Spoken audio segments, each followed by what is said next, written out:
Hi, guys. We have to see ourselves. This is Stan. Oh, weirdo. Oh, my God. Hey, Stan, what are you drinking? Liquid death. Oh, my God. Stretch your arms out to the camera and breathe, belly button to spine. Are you thirsty? It really is that good though. And the sparkling, and I think they have flavors as well now. Okinawa, where Stan is from. Bro. Ohayou gozaimasu. Oh, you know a little something? Kite kudasai. Irashaimase. What does that mean? I don't know, they say it at Kabuki when you walk in. I think it means welcome. I used to work at Kabuki actually, and we'd have to say Irashaimase. And that means, Irashaimase. I think it must mean welcome or like, what's Gucci? Domo arigato. Yeah. Domo. I'm scared. Why did you put those on? Why? Yeah, and why is there plastic all over everything, bro? If you fucking murder me here, I'm gonna be pissed. It smells kind of weird in here shout out too. to Jared Leto, who wears red gloves. I don't know why you do. I don't know what weird you're into, but I'm a fan. Me and my boyfriend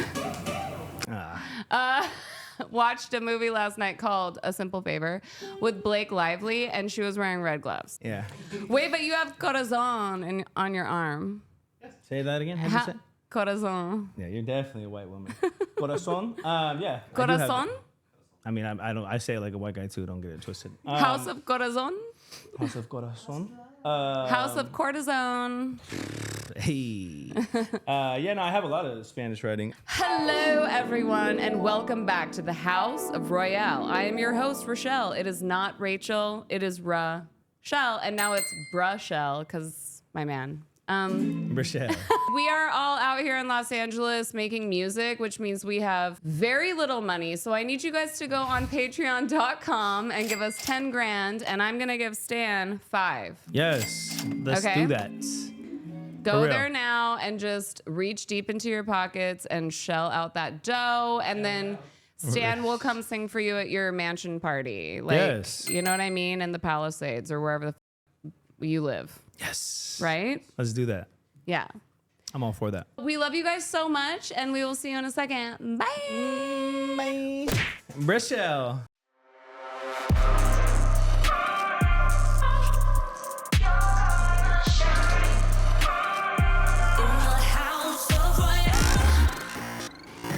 Rochelle. That's Rochelle. And then I'm like, if we have two cats, one could be Bree and one could be Bruh.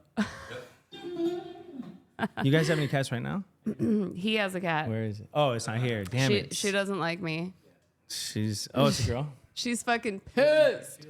Well, yeah, you just Toes. What the fuck, Toes? Toes? Yeah. That's awesome. It's an awesome cat name. Yeah. Toes. Toes don't like these hoes out here. Toes don't like them hoes. Right? Damn, that's such a cool, everything about that is cool. Do you have nice toes? Do I? Yeah. They're not the prettiest, but they're for a man, but they're fine. And I enjoy, I got a little foot. Yeah. Like, you have a foot fetish? I mean, I prefer nicer toes over. Okay, right. A foot fetty wop, fetty wop, fetty wop. A little foot, a little, like just one eye. Okay. You guys, our guest today is an international phenomena. He has a better voice than Justin motherfucking Timberlake, okay? He can riff. He can do riff gymnastics. He will go into a gymnastics studio, and instead of doing backflips, he'll just start singing. And all the gymnasts will stop doing their back walkovers, like just mid-back walkover, and they're like, and then they look, and it's Stan singing. It's insane. He was the winner of a High School Musical vocal competition, which is like a really big fucking deal because you know those singers can blow. And also like just little shows here and there, like Steve Harvey and what's his name? Arsenio Hall. Oh my God, Arsenio Hall, our American national treasure of all time. So we're all just waiting for Stan's world tour, but for now you guys can go on Spotify and listen to his gorgeous voice and stream his shit on repeat. Ladies, this is a message to you. If you need to get in the mood, go play a Stan Taylor record. Please, everybody give it up for Stan Taylor. Ow! Very kind of you. Thank you. Yeah. Yay. And over to stage right, we have Brett Daniels on guitar. Woo! Lovely. And obviously, we're at the House of Royale, and T-shirts will be available soon. Like, maybe not next week, but the week after, because I am holding myself accountable on camera right the fuck now. The Shopify will be set up, right? Yes. Hell yeah. Hell yeah. No, I believe that you can do it. I really do. The crops are sick. That's an awesome cut. They're gonna be just like that? Well, if you guys want rhinestones, I'm gonna have to charge you like $300. So. Yeah, for sure. Rhinestoning is a dead ass serious process. Mm-hmm. I see. I see. Maybe like you watched that one. If I do a custom shirt for somebody, I'll like go find like a vintage, like thick ass material and rework it, upcycle it, like fucking really just get in there and make it. I was thinking about trying to do some shit like that with one-offs, especially if you just had like 50 of them that were like one of one, then you could charge like $30 to $50 for a shirt. Exactly. And it's not just like the bulk ones you get. Right. But then But just so you guys know, the Shopify will be all the generic bullshit. Oh, so you can just like click, you know. Patreon though, you could probably order them goodies, bro, them one-offs. Yeah. Okay. All right, yeah. Patreon will sew in a button where you can press it and it's just Stan's voice just doing a fucking riff. That's gonna cost a little more than $50, but for sure, I got you. Okay, so Stan, I want to start from the beginning. We were just talking about your ethnicity. You're like 14 different fucking things. So can we talk about your 23andMe? Ladies, this is like, again, just watch the full episode and you'll be feeling like $1 million by the end of it. So here we go. From the beginning, first question, where did you grow up? I grew up in the Central Valley here in California, so up north about 3 hours. It's in between. Honestly, it's interesting to be from California and then come out to LA because where I'm from is just, it's just agricultural. It's a little slower. It's chiller, but there's a perspective on reality from out there. There is? That's nice to come into LA with. Because LA What, are you saying that you're from the slums?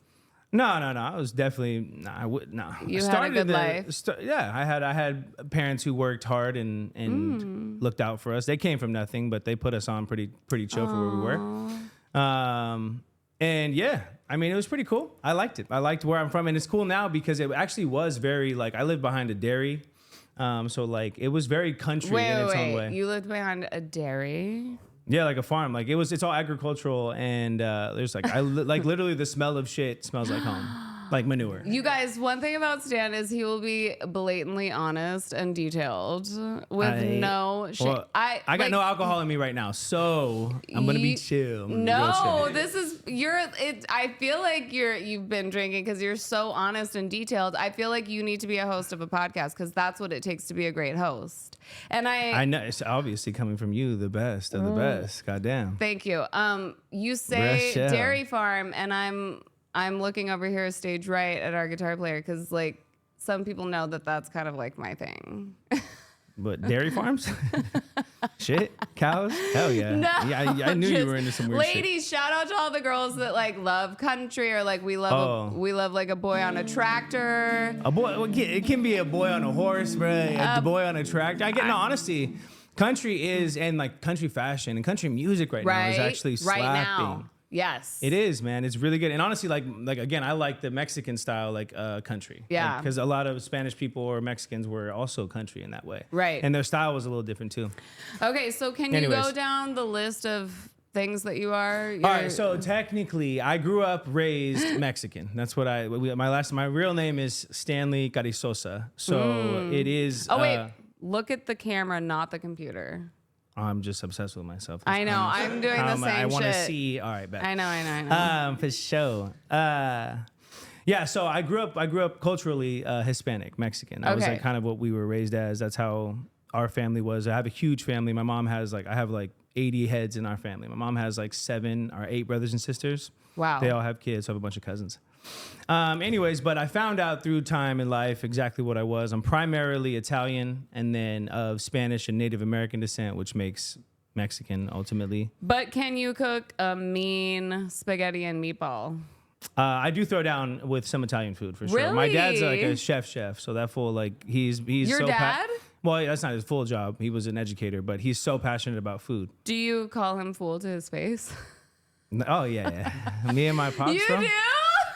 No, nah. Well, as we got older, don't. once the torch was passed and life moved, he actually kind of talks like me sometimes now. Wait, like he'll say wait, some funny once shit. the torch was My dad was an educator, so his demand for respect growing up was serious, and like it builds character or whatever. How did And he it pass does. the torch to you?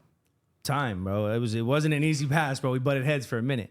But he was like, "You are now the man of the house." Age, bro. Time. He's just like he's heading towards the end of his chapter, and I'm peaking at the in mine. You know, not peaking, Wow. but physically, like there's like just a trade over of responsibility. And my dad being so intelligent, it wasn't a matter of me being bigger than him. It was always about me being more inquisitive, because I don't think I'm going to be as smart as my dad anytime soon. He's just too thoughtful, and he didn't have the lifestyle that I lead. He was an educator. He took care of his family. He got himself out of shit and gave us a decent life to move. So he wasn't. And what's his ethnicity? Oh, dude, he's Italian and Spanish. Oh, damn. So, but he's the one that's like and what's crazy is he's like super light skinned. He actually is a redhead. So he's like one of the Spanish like weird. albinos. That's almost. so crazy. It's pretty dope.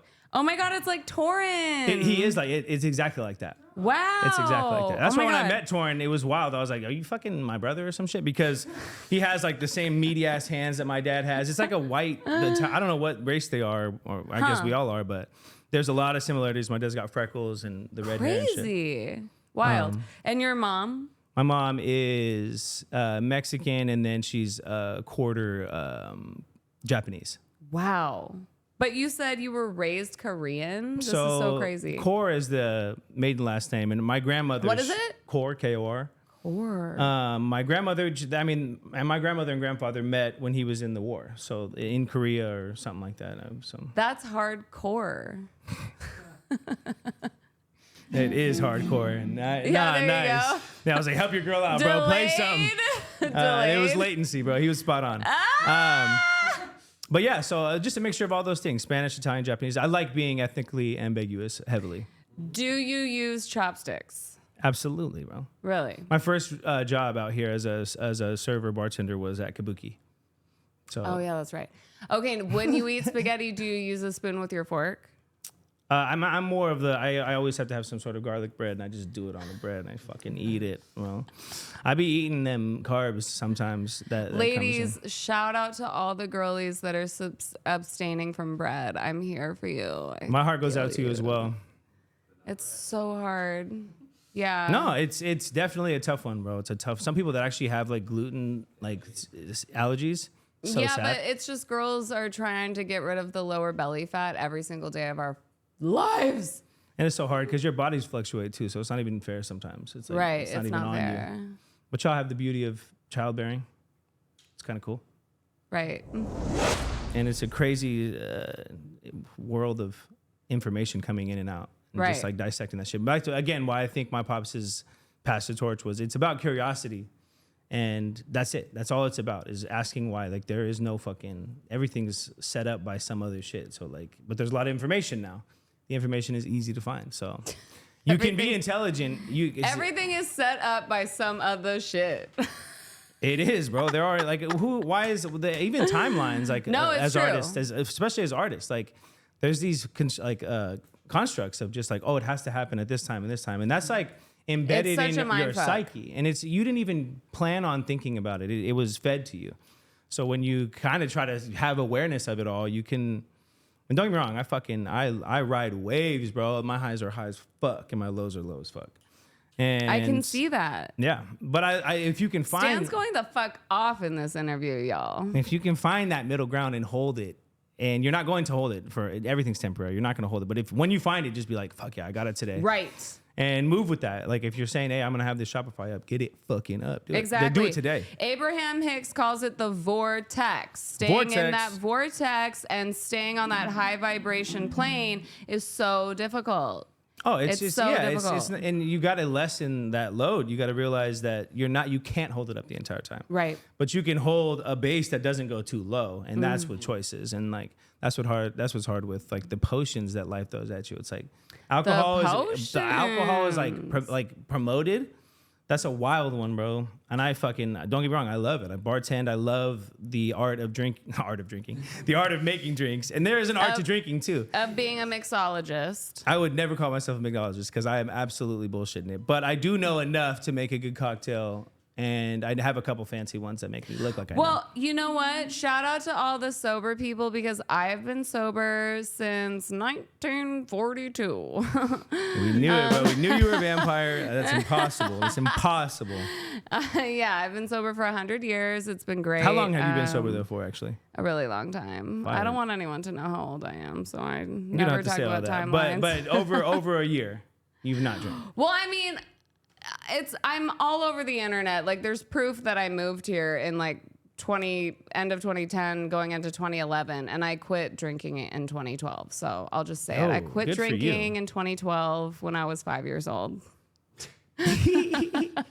No, honestly though, that's what's up, bro. That's fucking so impressive. I'm not saying that I haven't put any drugs up my but other than that, like the alcohol has been 0 alcohol since that year. Were you butt chugging alcohol prior to that, or No. Okay. No, I heard a butt chug is a pretty fast way to get all the way there. Like with a tampon, or no, like I would in Jackass, didn't they put the actual That's so disgusting. Oh no, yeah. So we could shift that conversation. I mean, you were the one just talking about butts, and I was like, wait, why? Right.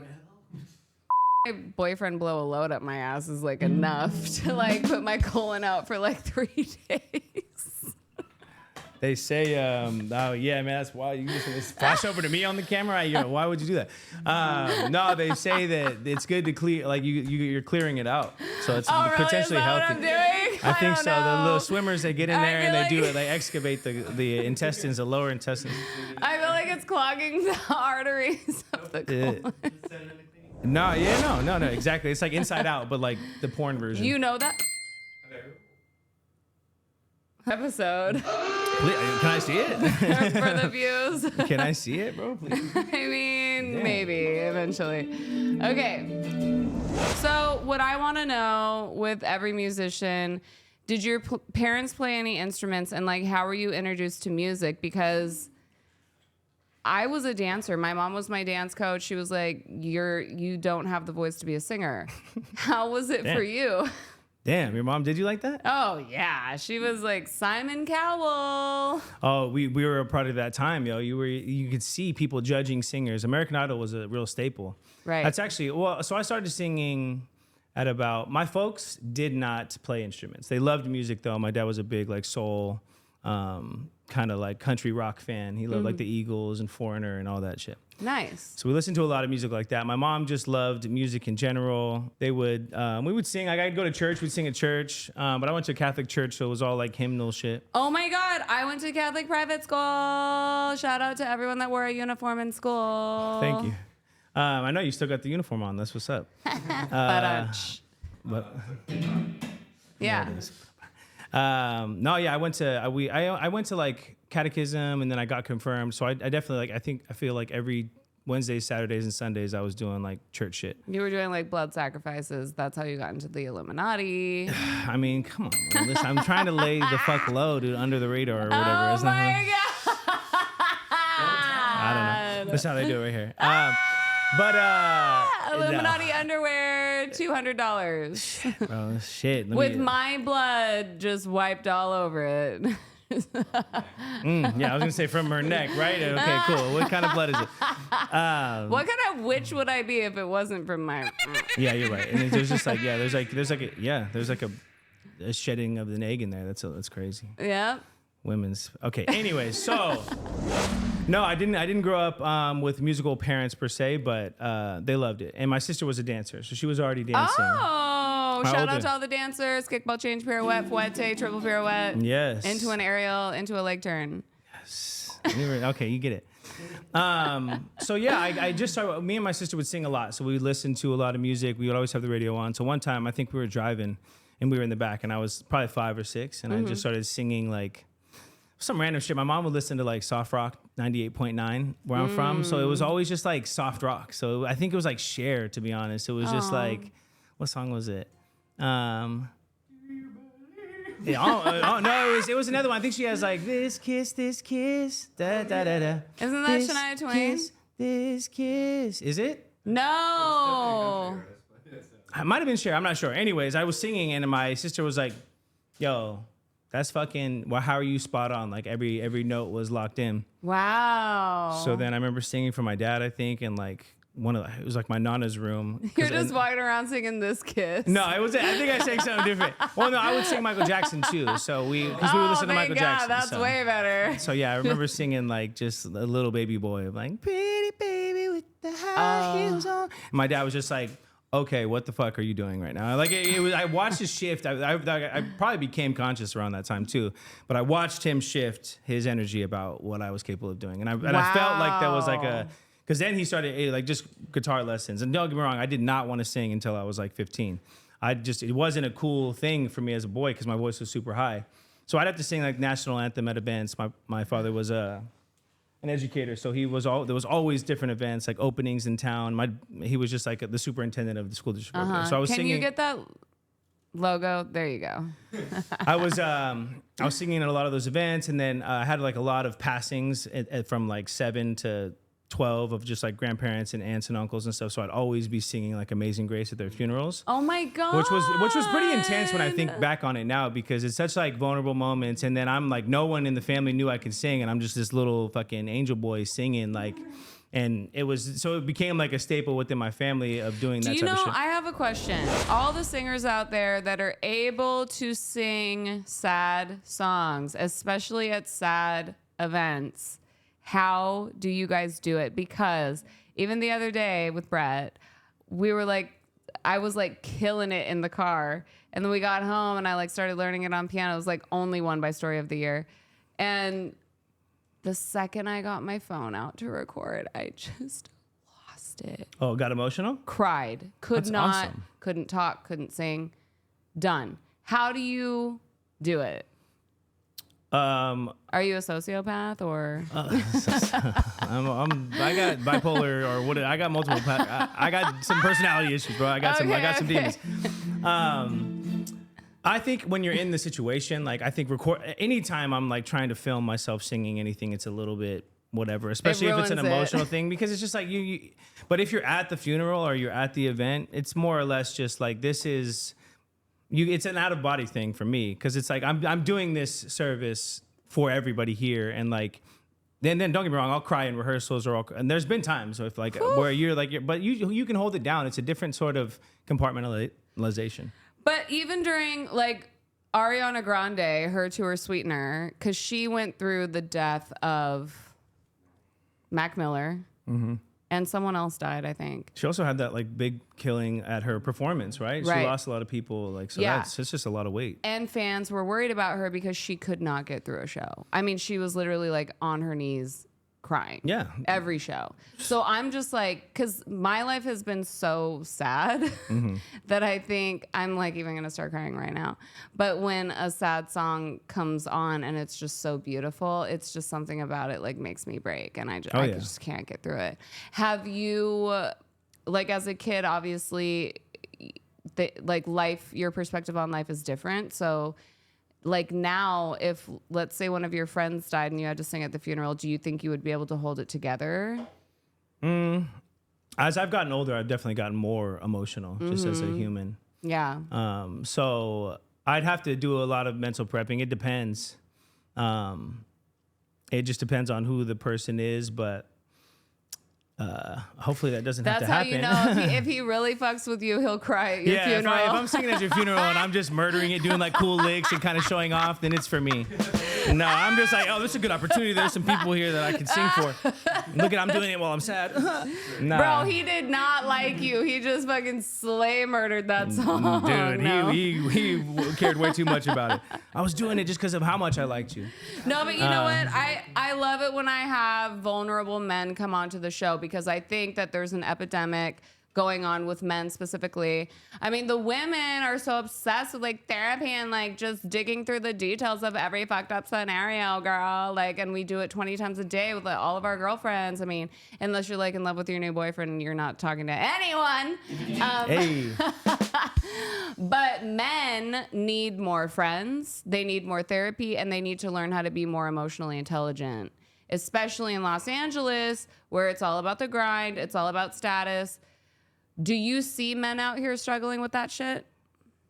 The closest ones to me, absolutely. But like myself, I feel like I agree with you completely. I mean, isolation to me is one of the smartest moves but I don't think it's like the healthiest move. Right. But isolating is how I can kind of like collect my shit because I don't know, I guess just over the almost a decade and a half that I've been in LA, there's just moments in time where you kind of go off the rails for a little bit and then like you land back in your shit. I have my routines that keep me alive, keep me conscious. Yeah. Whether it be fitness or, there are certain things. I don't meditate as much as I used to, but I journal a lot. And I genuinely think that when I don't do that, because you'll forget if shit's going well, you'll be like, oh, I'm good. I don't need to do my fucking morning routine. But it comes back. You do need to do it. I always think if I die in my apartment today, I should have burned all my journals. Oh, shit. Before I died. Do you feel that way? Like, what if strangers opened up your fucking journal? I mean, I'd be dead, and I definitely say some cool shit in there. So I think like there's times where I'll read because what I'll do is when I'm in like a shitty mood, I'll go back like 3 or 4 months and be like, see how I was talking to myself because that's all it is. Yeah. So, I mean, I've been journaling the same shit since day one. And I'm just like, God, angels, guides, really, y'all? Like, I've been consistent as fuck. And you guys are still making me wait around for this shit. Like, I don't know. No, that's the thing, though. That's exactly what they're doing. Yeah. And that's exactly what it is because you're in it now. You have a successful podcast. You fucking had a dope career, having a dope career, finding love, living life. Like, it's happening right now. It's just so fucking hard to see because of the fucking the future and the past at the same time. No, you're so right. So you are in it right now. Can we all just be present in the moment and be grateful for what we have? Like, why is that so hard? I mean, it's because we literally don't have a moment to ourselves ever. Like the minute you wake up, we don't have a moment to ourselves. It's only going to get heavier. And the trauma that you've lived is heavy major. as fuck. Really and heavy. I think that the only thing that's going to work with that is time and then really looking at it because you could potentially, and I think it'll happen with age and just living and falling in love with yourself more, use it. You can use it heavy, yo. You could become someone that's so, like right now you might be like suppressing that pain. That's why you can't sing. And when you finally want to, it explodes out. Oh but imagine God. if you just like sang through it here a couple million, like millions of times probably. But once you beat that beast, you can use it. And then that's crazy. It is beating the beast. Hashtag beat that beast. Beat that beast. Beat that beast.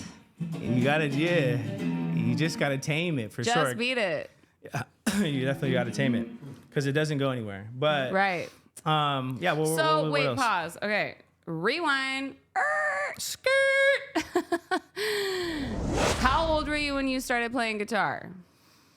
I was probably 19 when I started. Like, I bought one and I like played for like 2 or 3 years, pretty hard. 19. Both of y'all's are late bloomers. Yeah. How did you pick it up so fast? I really want to know because as a dancer, you guys, you dance from the time you're born up until you're 17. It's really hard to learn another skill because that is just the fabric of who the fuck I am. Like I could teach an advanced ballet class right now. Sick. And just like know all the terminology. Like it's burned into my brain.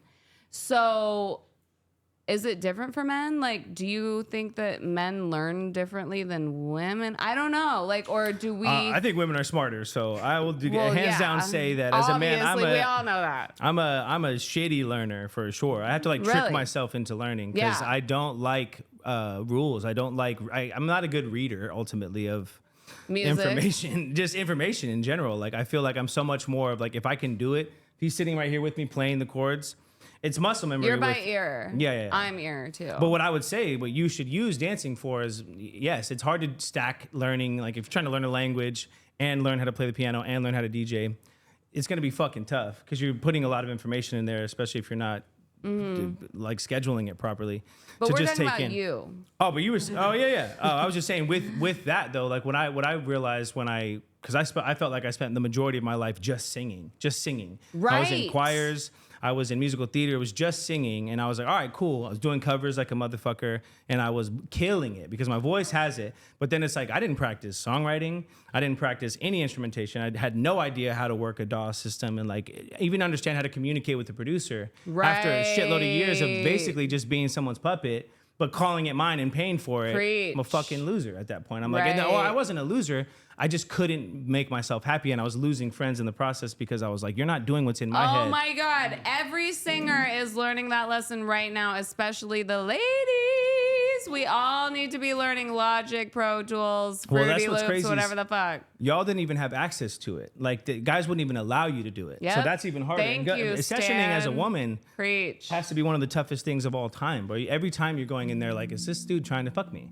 Oh, every time. Yeah. And even if they're like, oh no, I'm just here for the shit. No, I mean, I don't know every producer, but I know that it's a power move. It's like, it's a tough one. Oh my God, this is the first man to just like say it how it is. Like usually men are like, oh, that's so crazy you had to deal with that. It's like, no, thank you for just knowing that that's how it is. I mean, I have a lot of singer friends that are girls, and and going in alone too. Yep. That's so fucking scary. There's just a room of dudes in there that are all like fucking, ooh, that's a tough one. And then you have to perform for sure, but you also have to like man your ship. And these guys are just like, if they aren't cool, they're turning down all your ideas. They're telling you exactly what to do, and you're just like, you get caught up. So yeah, I can relate to it. I feel like even as a more passive, less confrontational man coming up, because I had such a big talent, I was like, someone's gonna come and be like, oh, I know exactly what you want. Right. I was like, that's gotta happen. Like, I look at all the covers I've done. Like, just you make the decision for me how I'm supposed to be. Yeah. And at some point in time, you're gonna get caught being a fraud, and then you're gonna have to eat it. And I'm 33 You know now. what? That's not true. Here's the thing about show business is a lot of boys got picked up.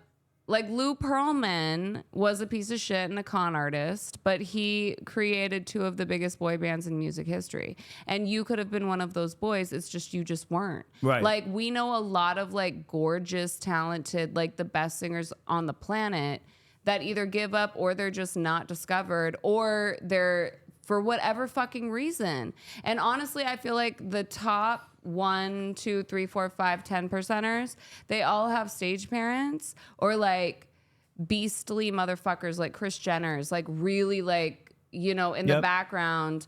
Your parents are not out here like bulldozing people down so that you're getting that number one spot. And people don't understand that about show business, y'all, is, when you are as talented as you are, you do think to yourself, obviously someone's gonna fucking sing. Right, I'm gonna get picked up and nurtured. I would assume that too. And people get so lost in that thought. Mm-hmm. People look at me all the time and they're just like, but how? Right. Like, why are you not? That's such a funny one too. You see people from your hometown, and you're just like, so why are you not famous yet? Right. It's just like, damn, bro. What do you mean? Right. What is fame to you?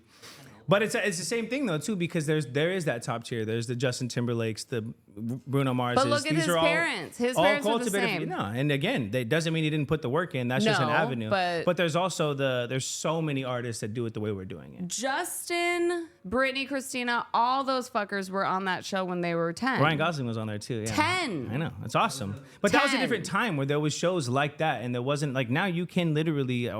If you have kids, they're in front of everybody. You can be in front of the world right now. I know. And that wasn't even an option. Well, I think especially with people, some of us just have a difficult time subscribing to that life. I mean, as much as I'm immersed in social media and I've,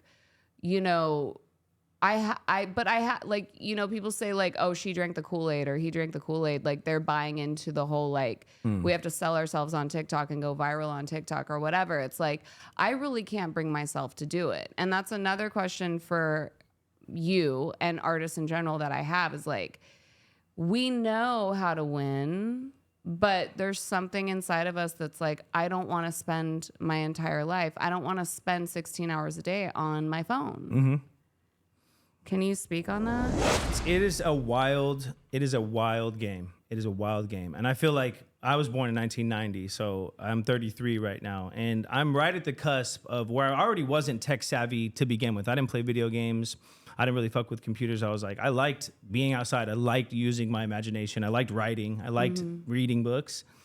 And I don't know, when technology came, I I just missed it kind of. And then at 15, 16, I'm like, oh shit, we can't miss this. But then it exponentially slapped. And I felt like with Instagram, I was like, all right, this is a fun one. I understand it. YouTube, money, I just figured that out. But those were productions. That was a team. That was this type of shit. So we had rehearsals. We were doing it to a click. They didn't even have synchronization on fucking Premiere, so I'm out here clapping before each video, like going to on location. We worked to do that. Now you can sing anywhere at any time. So it's a matter of looking at the accessibility. Talent will always rise to the top. I felt like when I was doing that other shit, it was so much more authentic because there was more work put into it. There was more thought, and it was just a different time. Now it's tough because you do it alone. So you're alone, you watch your video, you do it 10 different times. The lighting's a little weird on this one. You fucked up that one note, and you're just like, all that work for 18 seconds, and it needs to be 7 seconds, and it needs to have the right caption. There's a lot there. That part. But it's not going to go anywhere.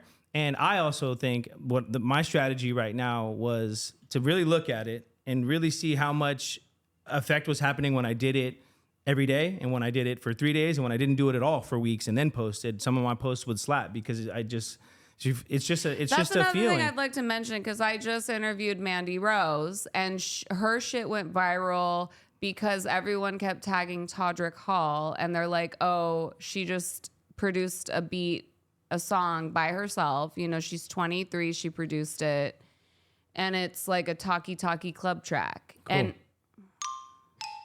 And it ended up, babe, what? I need you to buy me new earrings. The back's right there.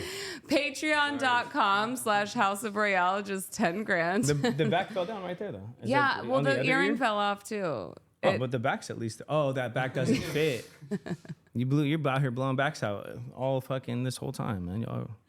Anyway. Why is your hair all disheveled? I went to go fix my car. Why are you icing your fucking butt right now? What was the sexy track that you were gonna play?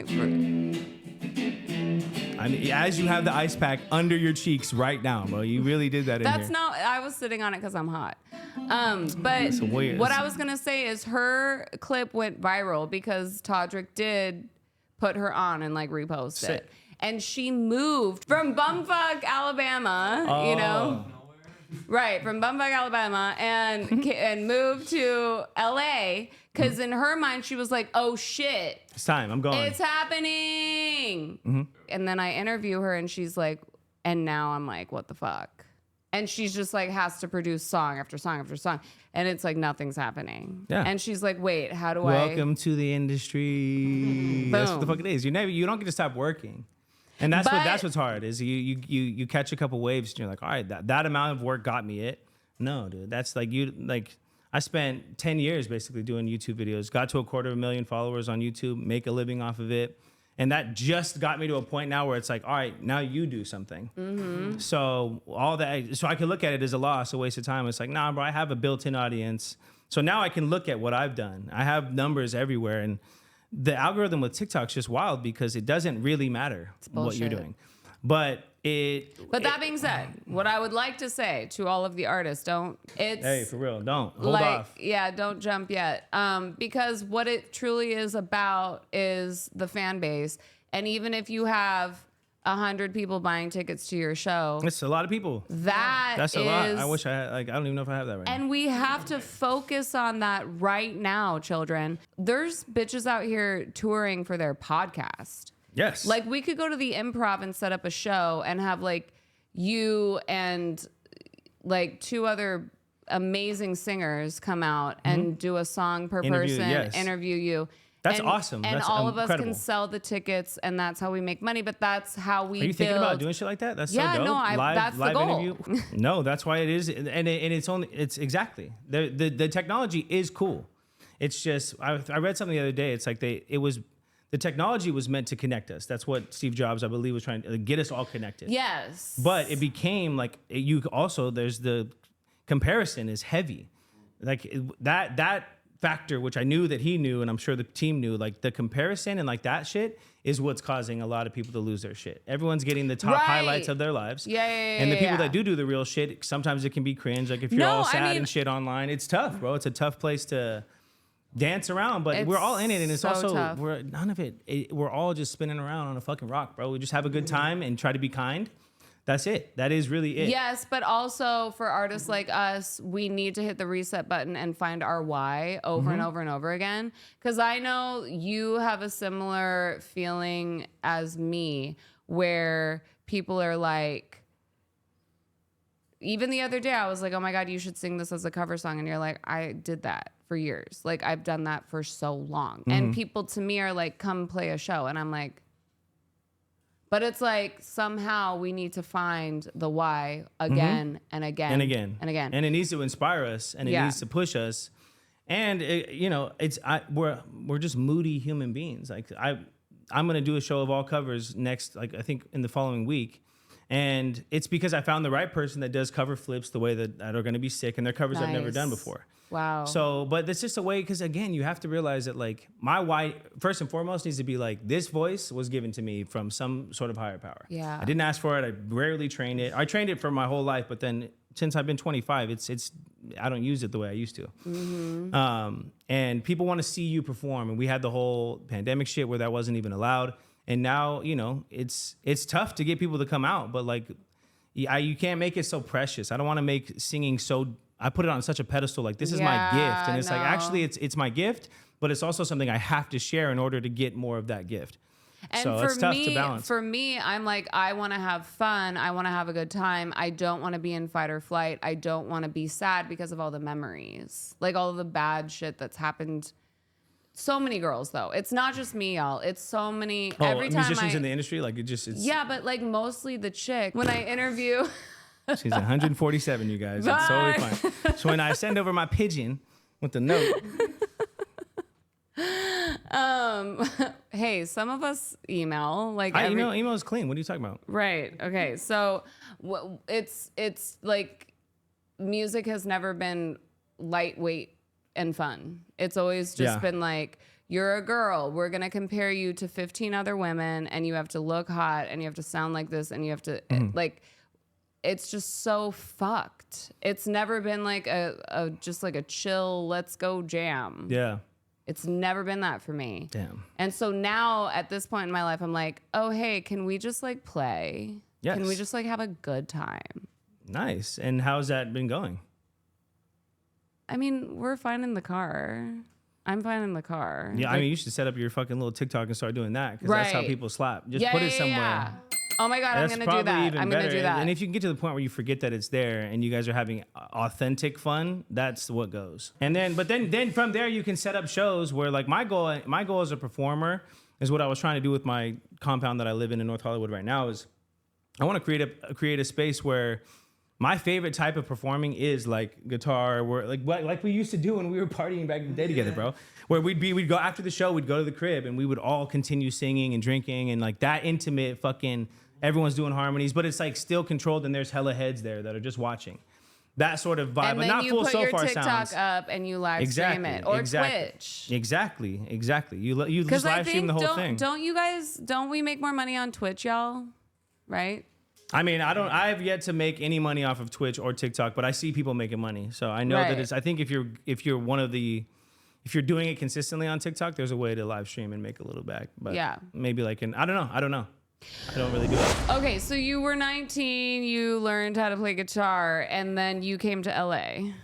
So yeah, I won that High School Musical reality TV show at 17. So I was a junior in high school, and I was actually just going to an open call. It was in Long Beach, and I was going to audition for American Idol. So I wanted to know what it was like to stand in line. I hadn't watched the High School Musicals. I didn't know what the fuck the show was.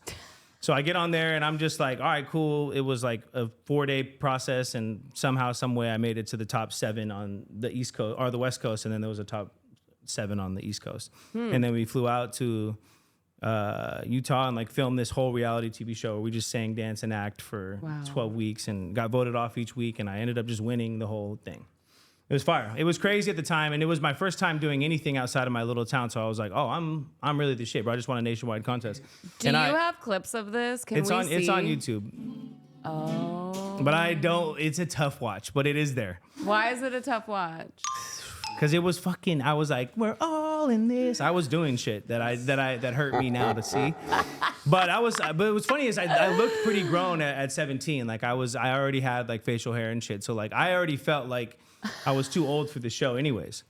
But yeah, so I'm on that show, and then I was going back and forth my senior year to LA because I got signed with CAA. I got signed with like big companies out here.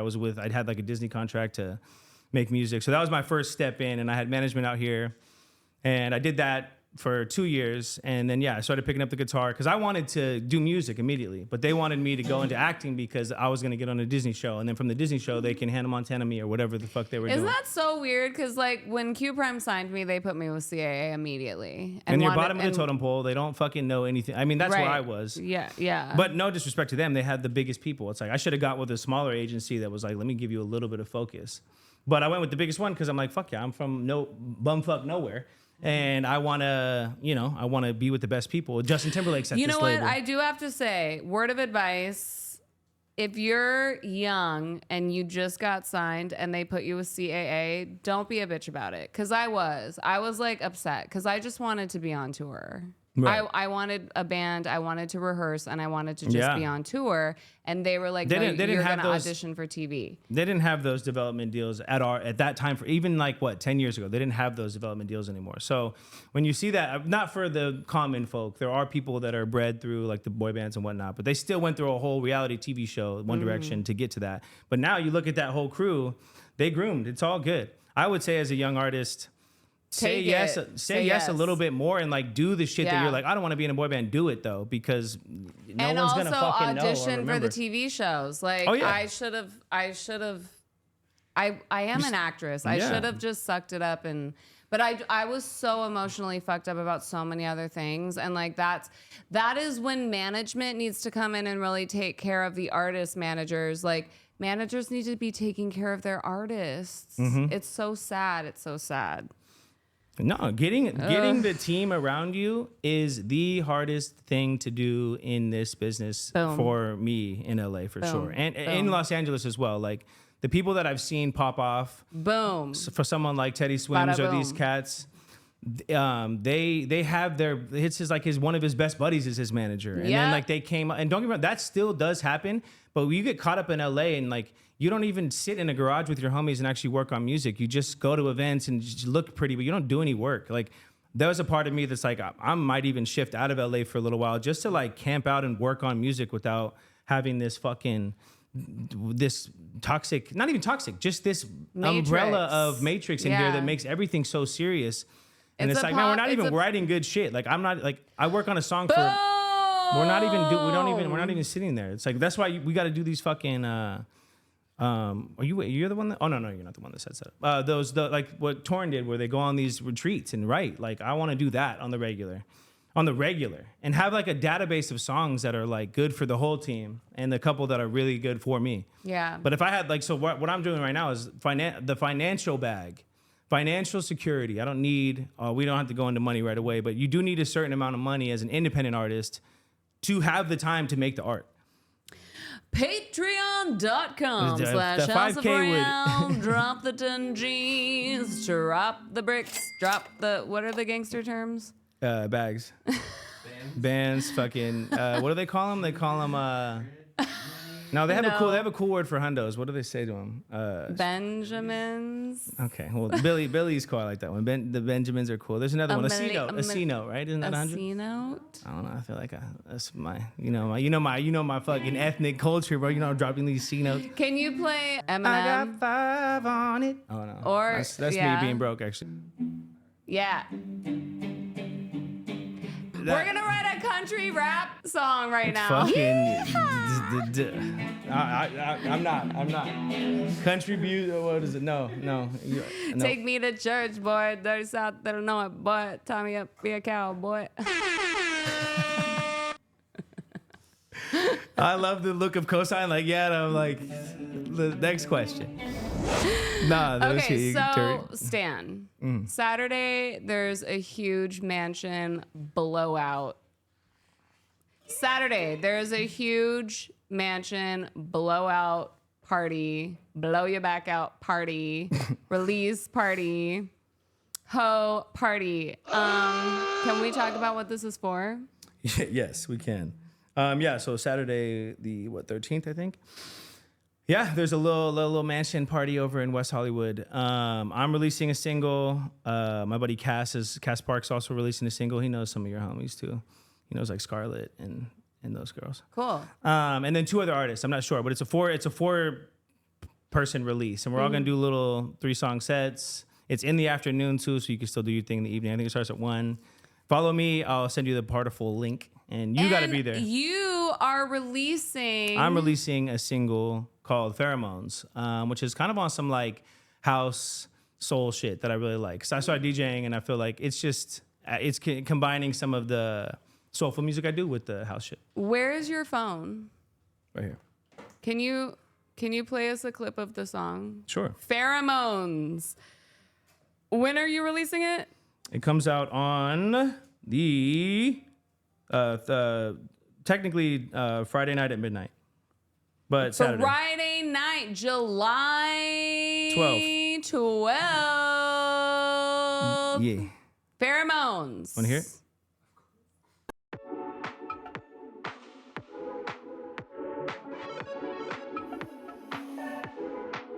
I'm chewing on caps and stems. Wanna see it all with you, baby. One touch and it all makes sense. Look, mama, we finally made it. And I see the stars bounce off your eyes like skies in Van Gogh. We can go wherever you want to, sipping on passion full on ice and dancing so close. I'm lifted and faded, I'm high for pheromones. Might just have to take ya. Anyways, it's a little groovy 2-step up. Yes. So I'm actually really hyped on it. Pheromones. Pheromones. Yeah, no.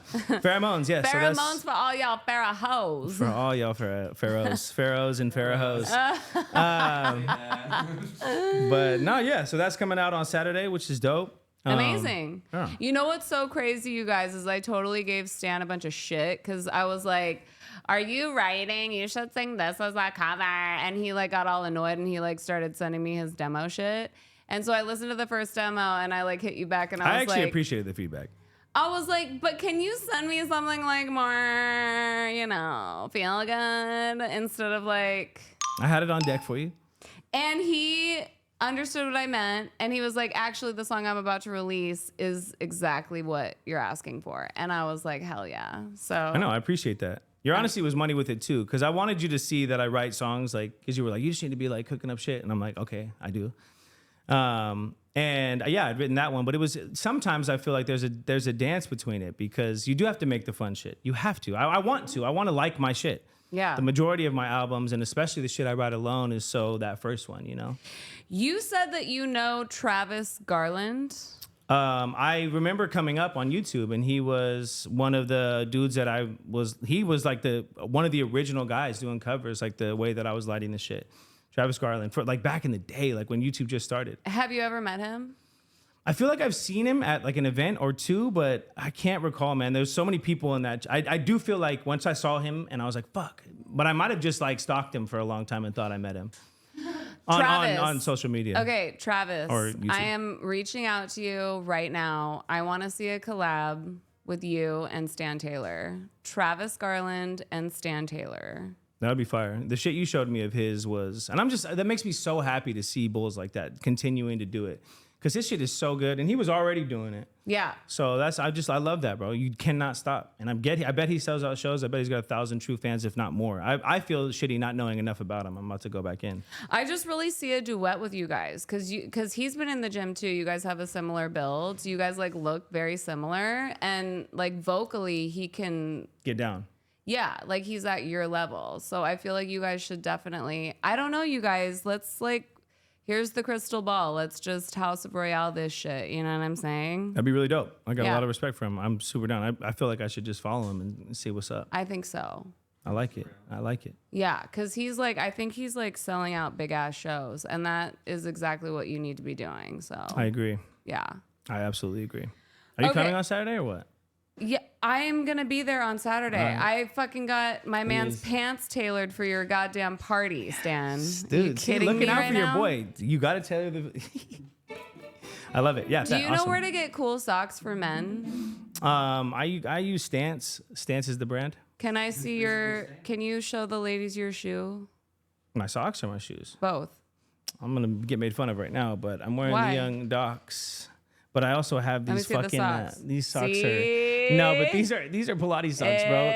That's even different, bro. I'm like these. Yeah, but you thought about the sock, and they match with my shirt. You know what I mean? Exactly. You gotta know. But these are actually Pilates socks. They got the little grippers on the bottom. I tried Pilates for the first time like a month ago. And Speak on it. I have as a fucking someone who trains on the regular. I have so much respect for Pilates. Hell yeah. Have you done it? Of course you have. Of course. Woo-wee, bro. It's the perfect post-workout. But have you ever taken a ballet class? Yes, I have. You think Pilates is hardy? I mean, hardy. Do you think Pilates is harder? It's so hardy. It's so hardy. Pilates is hardy as Tom Hardy, bro. It is. Oh Pilates. They're never gonna let me live it down. It is hard. No, Pilates. Well, it's just I'm a dummy. I was trying to be like all dummy, fast and hardy, flex Liddy. it. Dummy, hardy. I be staying hardy. Bacardi, I stay hardy on the reg. Hardy B. I love that. Yeah, Pilates is motherfucking It's hard. great. It's great. I sweat like, hey, motherfucker. Yeah. It's crazy. It's great. You know, I heard that Miley Cyrus works out in heels. I would like to do Pilates in heels. Get out of here, bro. You can't do Pilates in heels. You can. No, you cannot. You have to use your feet like, for so many ways. I feel like you could do a lot of workouts in heels, but probably Have you ever tried pole tricks in 8-inch boots? I have not, actually. I can do that in my sleep. I can do it in my sleep. Why can't you do that with Pilates? You know what I did? I did check out your music videos of you dancing and singing, because I saw a couple clips of you singing, but your music videos are dead ass serious, bro. Like I'm like, seriously, as someone who grew up with my sister was a dancer and just. Well, you're dating a dancer. Yes, and you get down and you're singing, and I feel like you should be super proud of the ones you have up right now. Like I'm not even gassed. I could be like, no, my whole thing is like, I feel like the House of Royale music video is closer to what I've always wanted, but it's always like. And another Liquid Death. Shout out to all the dancers. I think it's it's really annoying. And like, I love Vinny Hobbs. Vinny Hobbs like edits all of my shit. Shout out to all the dancers and also the editors that are editing dance videos. Cause to get the movement to hit like ba on like the explosion, you know what I mean? For me, it's like what you were saying earlier when you're the singer and you hear it in your head and you're trying to communicate it to the fucking producer. It's like, I'm not in the editing room. Right. I'm not in the editor's room. And as a dancer, it's so fucking frustrating because I know exactly what part I want where, and you have to just surrender to whatever people come up with. And I have to be honest, like, if I do continue to do music videos, I hope and pray to God that I finally have one where it really hits hard the way I want it to. Like with the accents and the explosions and the ba-ba-ba. Like, it's when you look at live performances with backup dancers that are doing like back tucks or like the B-boys and shit. I mean, that's exactly it. Okay, shit. They're freezing and holding the movement when the drop comes. I know what I would like in a video. For sure. And House of Royale is like... Getting closer. Yeah. Striving for the perfection that you want. Right. No. And I mean, it comes down to those details, and you have the vision. Yeah. Executing that is no fucking joke. Right. It costs a lot of money usually. Yeah. Or you have to ask for favors, and that kind of takes away the love of everyone. Like, that's what got tough as I got older, was you get to a point where it's just like, you know people's worth, you know your worth. So I'm actually paying my musicians and the camera people what, like the lowest, highest that they'll go. I had an investor for House of Royale and it was $50,000. It shouldn't have been that much. I mean, that's insane. It's dumb. $50,000? It's dumb. That's not my fault. It was not my fault. He got hustled by people I didn't know. Damn. Which again, welcome to this life. Boom. Yeah, somebody came up. But yeah, no, like I said, I see that. Did you ever watch the I love the kind of like live performance visuals from Jungle, their new shit?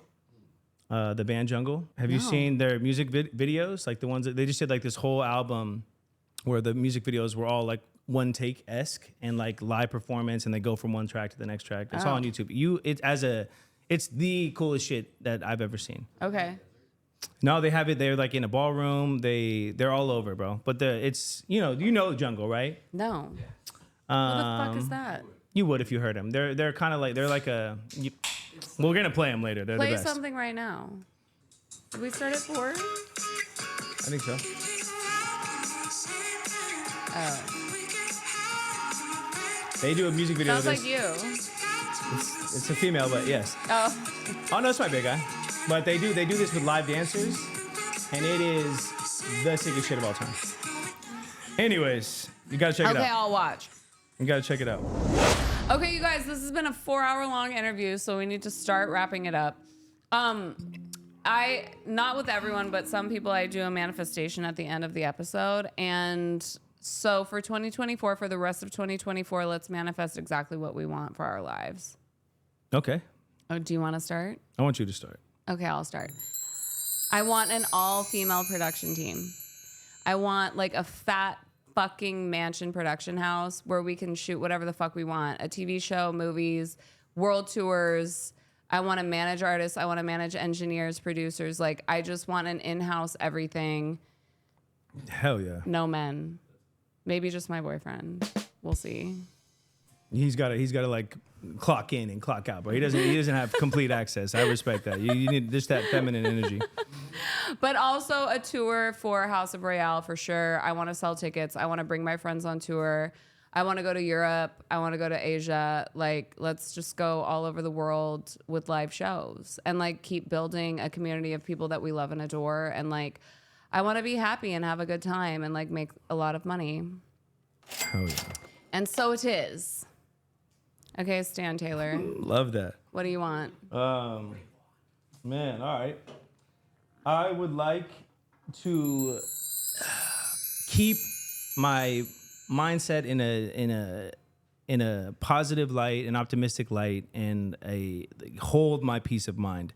So one of my main like actual mental jaunts is to monitor my reactions as heavy as I possibly can. And then from there, what I want to do is just continue to stabilize financial security for myself. I would love to stack up a nice bag and go on a retreat to make an album or an EP's worth of music. I would like a new whip. Traveling would be dope. If we're just gonna start spitting shit off, I would love a lot of. Wait, what car specifically? I want something that's proactive. So I was looking into like either like the new G-Wagon? Broncos or a Jeep Wrangler. I would like something that I could. Bronco. A Bronco, I think would be sick. Hell yeah.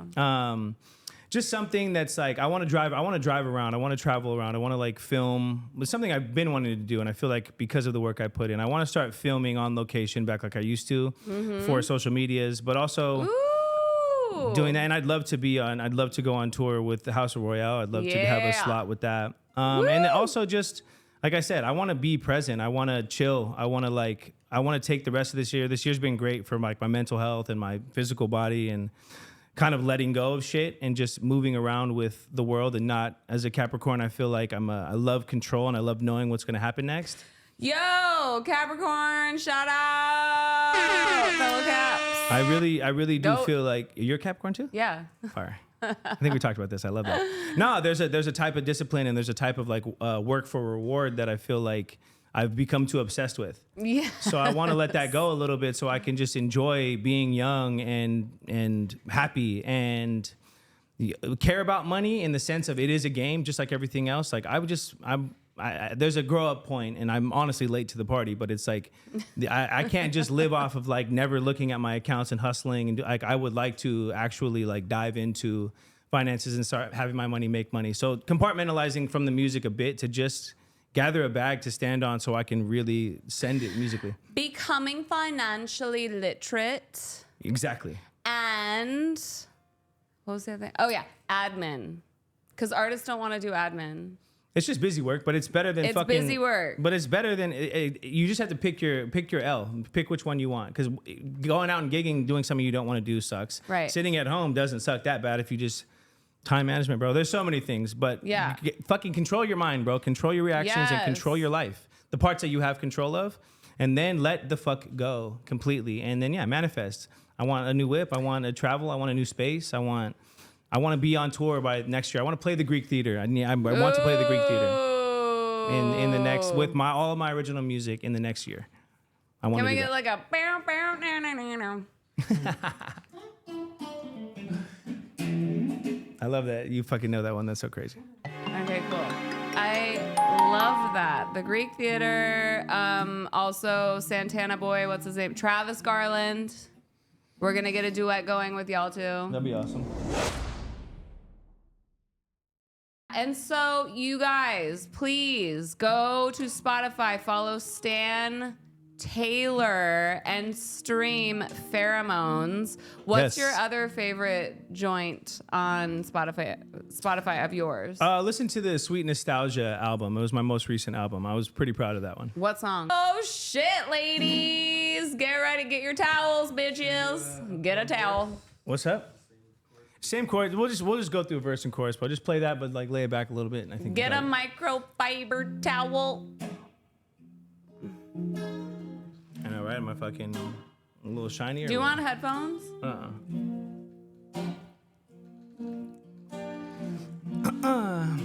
right, let's try it.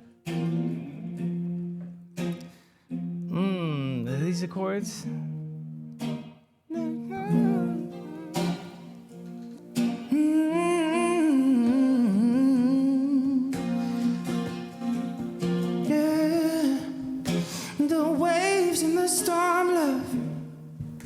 That powerful destruction, feeling breathless, now we super deep, and that pressure pushing down on me. Ooh, I think that I adore ya, but I'm drowning now in your love. Ooh, your waves, they got a hold on me, but I'm so far to dark to see. I know you get lonely. Can't keep your hands off me. Oh, you know I'm gonna take my time, and you know I'm gonna treat you right. I know you get lonely.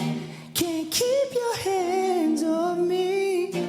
I know I'm gonna take my time. Oh, I know I'm gonna treat you right now. Ooh, all right.